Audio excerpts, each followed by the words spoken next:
大家好，今集都係講勞工問題，不過係講以香港勞工嚟證明澳門嘅勞工過多嘅問題。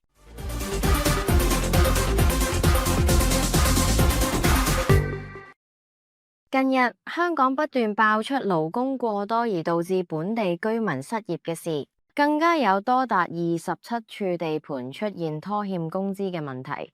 2年前招聘工人嘅時候，竟然要求英語測試，估唔到而家潮水退去，終於見真章啦。喺利益博弈下，人嘅貪婪本性就原形畢露啦，無非就係為請勞工，仲要係越廉價越喜愛，以敲骨吸水方式，經濟又點會好呢？試想下，大家都以廉價方式嚟競爭，又點會有良好營商環境呢？如果都以廉價方式競爭，畢竟係對社會唔負責，梗係對自己唔負責。而家終於捲到鬼打鬼，連自己係老細嘅都捲唔喐。我哋睇一睇片先。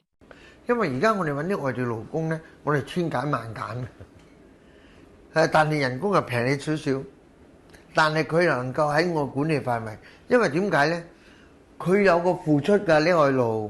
第一個外勞佢係14蚊、15蚊到啦。但係你知唔知佢唔見咗接近2個月，2年嗰度唔見咗2個月嘅喎。1個月係香港嘅介紹費、佣金費，1個月呢國內收嘅勞務費，差唔多接近2個月㗎。佢一唔做呢啲冇得收翻喎，付出咗㗎啦。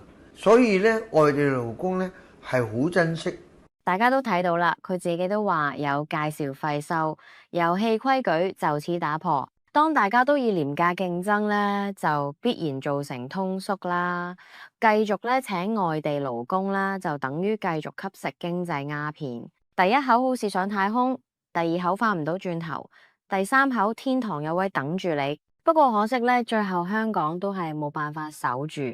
而近日有內地裝修公司小甜書宣傳平價一站式服務，黑工來港裝修，現金日薪100至500港元不等，價錢十分吸引，可謂一山還有一山高，導致好多私人工程銳減2/3，最終捲到之前所講嘅27個地盤出現財務問題。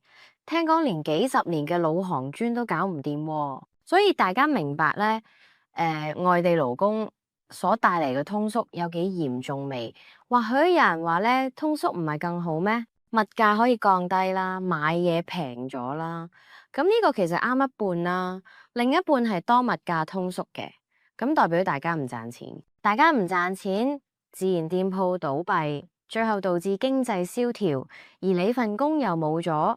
樓亦買唔起，最終大家攬炒。跟住又講下咧，年輕人咧大學畢業即係失業嘅，跟住被送上橫琴做開荒牛，換嚟外地勞工廉價競爭，自己就不斷將消費力外送，又何來消費力？好聽就話補貼5000蚊，但係如果照做，邊個供得起目前樓價？冇年輕人作消費支柱，就必然樓價下跌。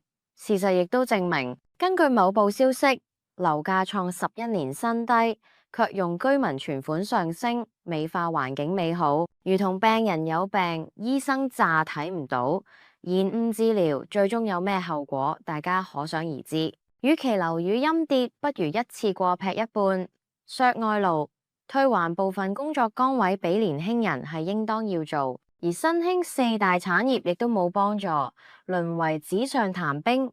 依我觀察，應改名為掘路啊、嗌口號啊、請外勞啊、去橫琴啊，比較適合嘅。仲有如何提升消費力，必然係居民有工作，提高可支配收入，而唔係每日諗住如何廉價競爭。往日澳門大量聘用外勞，今日香港外勞就反映出問題。今集講到呢度，下集見，拜拜。